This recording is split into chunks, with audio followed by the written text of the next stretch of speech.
Саламатсыздарбы, урматтуу көрүүчүлөр. Назарыңыздарда жаман абалда жакшы кабар издеген бүгүн 24 маалымат топтому.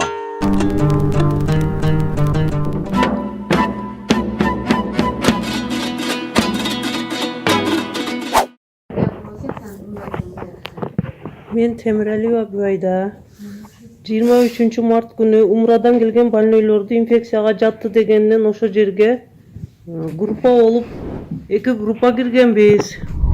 24 сааттан иштедик. Кийимдерибиз талапка жооп бербейт эле. Маскаларыбыз да талапка жооп бербей, формаларыбызды жууп, кургабай эртең менен чейин ным бойдон кайра ошолорду кийип киргенбиз. Ошонун ичинде бирге больной жат бир палатада жатса, экинчи палатада тамактанганбыз. Эми ошол жерде бир туалетке киргенбиз. Шарт жок болгон. Ошон үчүн чоңдорго айтканбыз. Кийимдерибиз кургабай атыр, кийим бергиле десек жок. Өзүңөр жаап иштегиле деген. Мына биз ошентип ушул эме вирусту жуктуруп алдык окшойт. Анализдерибиздин биринчиси таза, экинчиси положительный чыгып калды. Буга бардыгы ошо чоңдор күнөөлүү. Өзү ошол контордогу чоңдорду директор кеткенде эле калган жагы оңолуп кетпейт го. Бардыгын ошо жерде тазалап берсеңиздер жакшы болмок эле. Негизи ошол бардыгы отуруп алып биз айтканда өзүңөр жаап иштегиле дегенден көрө бизге ошо элден келген жардам формаларын берсе болмок эле.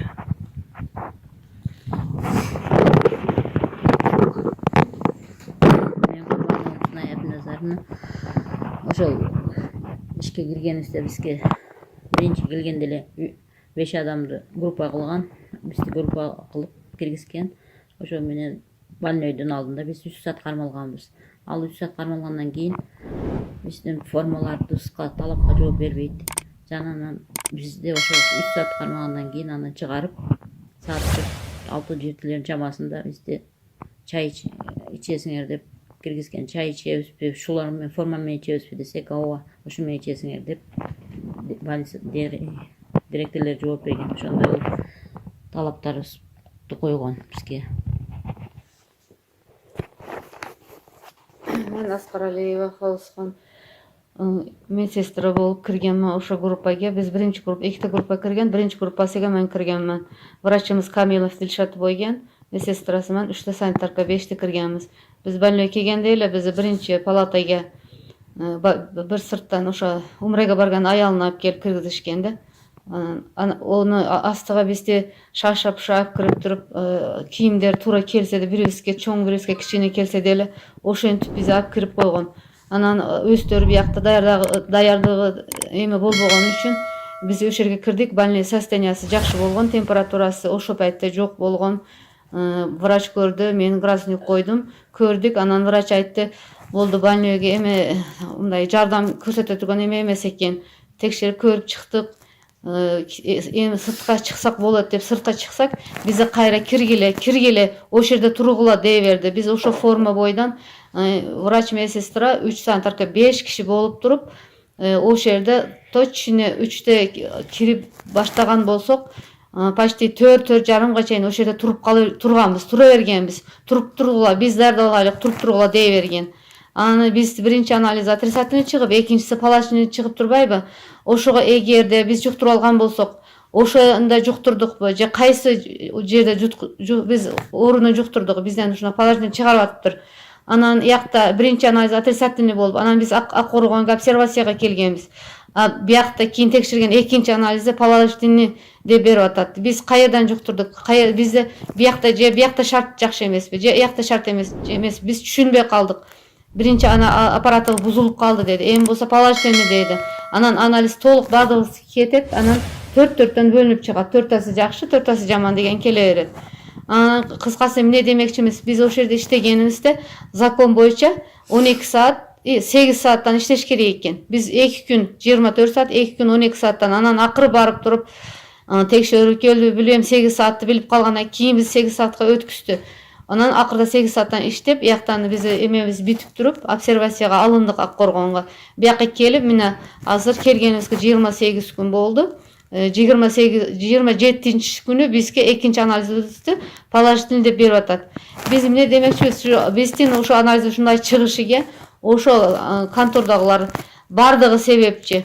Мисалы бизди ошо күнү биринчи палатага камап койгон мен билем, биздин инфекцион контроль старший ошо күнү зам деле болгон, биздин инфекционист врачыбыз деле болгон. Бардыгы билет биз кантип кайсы акыбалда киргизгенин, канча саат калып кеткенибизди. Ошондо Камилов Дилшат деген врачыбыз болгон. Мына дагы ошо бир группабызда мына Саламат эже деген эжем болгон. Калгандары мунулар экинчи группа. Булар өзүнүн сөзүн айтсын. Мен Маткабылов Дилшат инфекцияга 23 март күнү ошетке кирген санитарка болуп, биз ошетке киргенде 22 күн 24 саат иштедик. Берген формалары талапка жооп бербейт эле. Формаларды биз ошо үргеткенде кийип киргенбиз. Формаларды 24 саат ичинде кургабастан ным боюнча киргенбиз. Ным боюнча ошо формаларды кийип киргенбиз. Биз жогоруга айтканбыз, формала суу бизге кургабай атыр, ным боюнча кийип атырык, ушун алмаштырып бергиле, болсо бизге жардам бергиле десек, эч ким бизге жардам бербей, зам болсо оозуңарды жаап иштегиле, эртең чыкканда көрүшөбүз, кийин сүйлөшөбүз деген сөздөр болгон өйттү. Же маска жок, же неме жок, бир масканы бир ай иштесеңер болот, ошону карап иштеткиле, спирттер менен арчып тазалап иштеткиле деп, биз ошо масканы 4 күндө, 3 күндө тагып жүргөнбүз.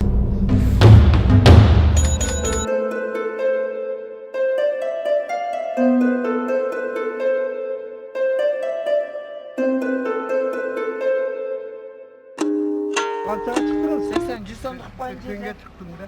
80? Batağır konuştuk, batağır ayları dönüyor. Ha. Allah Teala ömrünü uzun kılsın. Kırgız memleketindeki en mutlu yiğitlerden oldular. Yeldi, Caksızlıkla önünde bile yelge kırmazdılar, bala çakar, atemine batı ömrünü uzun olsun. Ben Kırgız'ın baksız yiğitlerinden oldular. Allah akbar. Düştüm bana. Al. Ушудан кандай болот? Ушудан кичине жакшы эле пайда табасызбы? Endi kempirimdi baktıramda. Кемпиримди? Kempirim duktudan çıkan, o şoğa derine kaldı, onun işte şaşılık kaldı. Kempirim Кемпири baktıram. шашылык менен барасызбы? Çötelke şaşılık edilse boldu faydası. Күндө шашылык жей береби? Günde ceviri. Анда күчтүү кемпир экен ал. Anan 10 balanı 5 oğul 5 kızı terbiyeledi. En mıktı kempirim var. Onu ben saktap kalışım gerek. Aha. Evet, al 30 yıl aile hükümeti işlegen Kırgız memleketiye özünü sağlımın koşkun. Ben de 35 yıl şkolda işledim. Pensiyadan münasır. Школда эмне иш кылдыңыз? Şkolda muğallim bolup işledim. Artı meclis Özkender.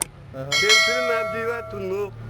Başkan ve Karabağ aile hükümetinden bulup. Школ деп калыпсыз го, бу чүйдүктөр школ деп. Yemet, menin karlarım Kırgız memleketimiz güçlü olsa, Kırgız memleketimiz bakvat olsa, biz silmikten ağız, özümüzün yerimiz var, özümüzün memleketimiz var, özümüzde prezidentimiz, parlamentimiz bardığı var. Biz Kırgız memleketi, güçlü memleketlerden boğuşumuz gerek. Ha, amin. Biz Kırgız memleketine silmikten ağız. Айтсаңыз Kırgız eli baktılı el olsun. Kırgız eli dünyadaki en mutlu minözdeki adam beslülüklü eli oluyor septileşte. Ben Kırgız eline patağı veririm. Kırgız elim baktılı olsun. Ben şu televizyon yaşlar Kırgız memleketimde alga kara yıldırsın. Şeyler sıcadan muhabbet ayağa kılamallar. Mumin. Allah akbar. Bereketler.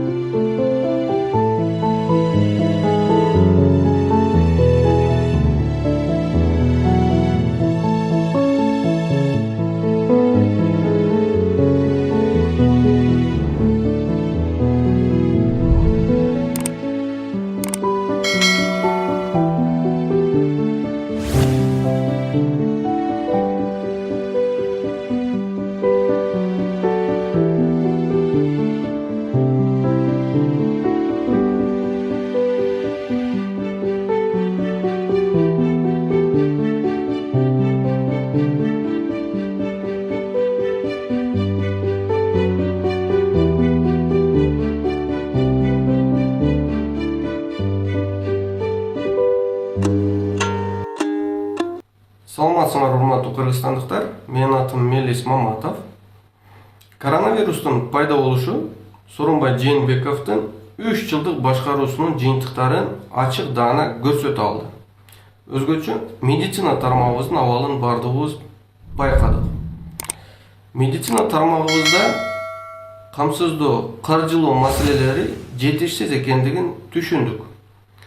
Шайлоо убагында Сооронбай Жээнбеков бюджетти толтуруунун жолдорун жакшы билемин, бюджетке түшпөй жаткан акча каражаттар түшө баштайт деп убада берген. Бирок 2019-жылды көптөгөн мамлекеттик мекемелер, алардын ичинде больница, поликлиникалар аябагандай чоң карыздар менен кредиторский задолженность менен 2019-жылды жыйынтыкташты. Бир мисал келтирейин. Бишкектеги улуттук фтизиатрия борбору 2019-жылды 3,5 миллиондук кредитордук карыз менен жылды жыйынтыктады.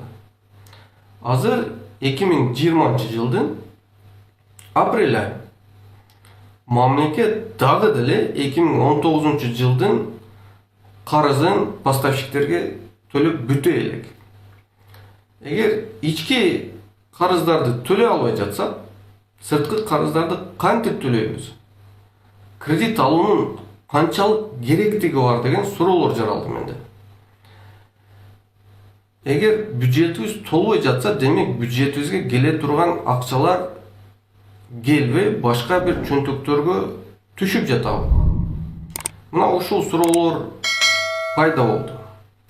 Биз эмне кылышыбыз керекпиз? Эң негизи берген убадалардын аткарылышын талап кылганды үйрөнүшүбүз керекпиз. Убада берген өздөрү.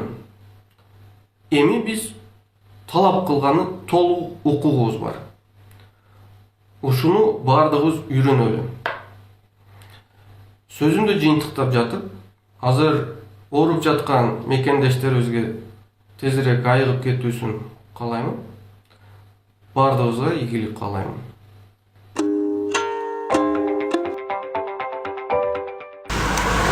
Друзья, а мы продолжаем оказывать содействие для всех нуждающихся семей. На сегодня очень многие люди обращаются к нам за помощью, и мы постараемся каждой семье помочь. Итак, поехали.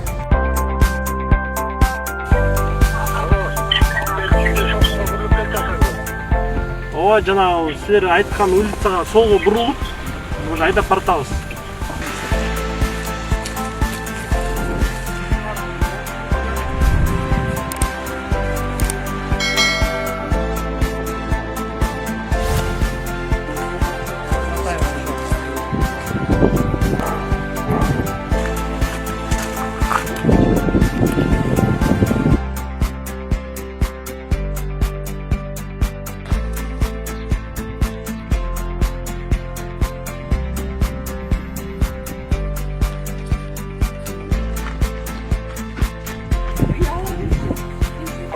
Рахмат, рахмат.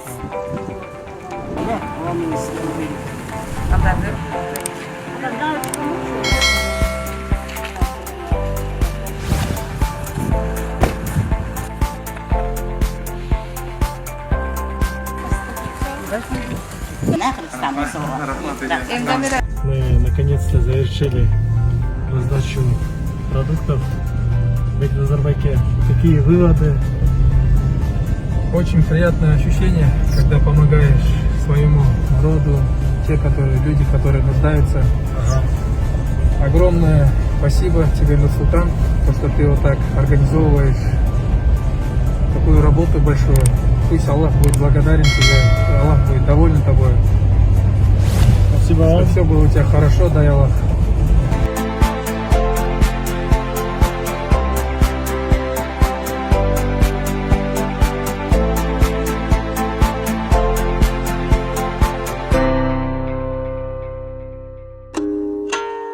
Каналга жазылууну унутпаңыздар. Биринчилерден болуп маалымат алуу үчүн коңгуроочону басыңыз. Дайыма ден соолукта болуңуздар. Сиздер менен бүгүн 24 маалымат топтому болду.